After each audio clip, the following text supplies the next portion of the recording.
Talk about what not to say in an interview in your 40s, because you may have to. Keep it short, because maybe you don't have to say much in an interview, or maybe you do. We're looking at Brazzi, Bangor, and of course Mayor in the research. I'm a professional researcher and a best-selling author, and I'm going to give you my overlay of the research in a summary later on, but first we have to get into it. Now let's look at Alan, another guy in the research. So what can we do about it? Easier said than done, but you can reduce the response time. The nitty-gritty of this is to anticipate common questions. Practice makes perfect. Pre-plan key answers. Know what's coming down the track. There's no doubt about it, if you write down the 10 questions that are going to come up, the most obvious ones, some fraction of those will come out in the answering. So therefore you need to prepare answers, chunks of answers for that 1 to 2 minutes. And then from there you need to be adaptable, but practice them until the response feels automatic. Accept that speed matters as much as accuracy. Put your hands up and say, look, the ums and the ahs, I gotta get rid of them, because it's how you present first. Quick response, they do signal confidence in that, like any conversation, which by the way, the interviewer is trying to have just a normal conversation, but they're pressing the start button. They're asking the first question. They want you to respond, and then you can almost open a question to them, like a comment, and they go, yeah, I've never thought about it that way. Actually, that leads me to my second question. And it's an over and back. That builds rapport. Use storyteller in that structured area too, because if you prepare examples in advance, and when I say stories, I'm not talking about meandering off, once upon a time. No, I'm talking about 2 or 3 or 4 or 5 sentences will do in a story.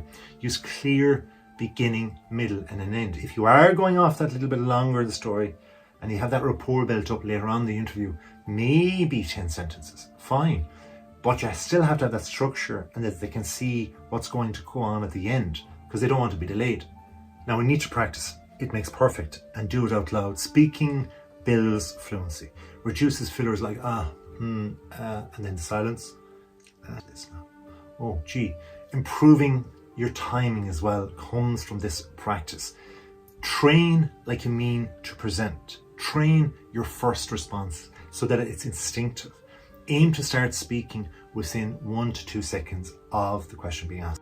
This interview and many others by improving your presentation capacity. And then this next interview is just the first of many, and that's okay, because you're going to get better one by one. Use your opening phrases to begin quickly. Have things prepared, and then you can refine the rest as you speak. You're all the time thinking behind it all. Now look, if you like this video, please hit the like button and comment. By commenting, we can have a conversation and I can help you more. And then if you subscribe, I'll produce more. So if that's good, we're all ready to go. So let's go to the next point, which is control your fillers and your hesitations. Breathing is very effective in this. See, I can't say that out there. See how the second comes along? Well, we can stop it by having a thought process. It's better to just pause. So if they ask you the question and say, so where do you think you'll be in 5 years? As opposed to, where do you think you'll be in 5 years? Well, I rehearse like an actor, because you are acting the part that is the role of the job. You haven't taken the job yet. You don't know what it's like to be there realistically. You may have done it in a different company. You may have done as an understudy in a few minutes or hours, or even read their emails. But you've got to act to a certain degree. So interviews are predictable scenarios that you can act for. Practice your delivery, your tone, your body language.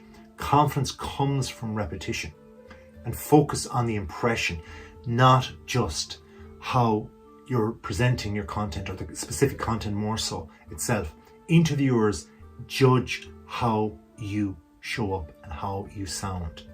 Thanks for watching. Please like this video. If you subscribe, comment to say that you have, and we'll look after you.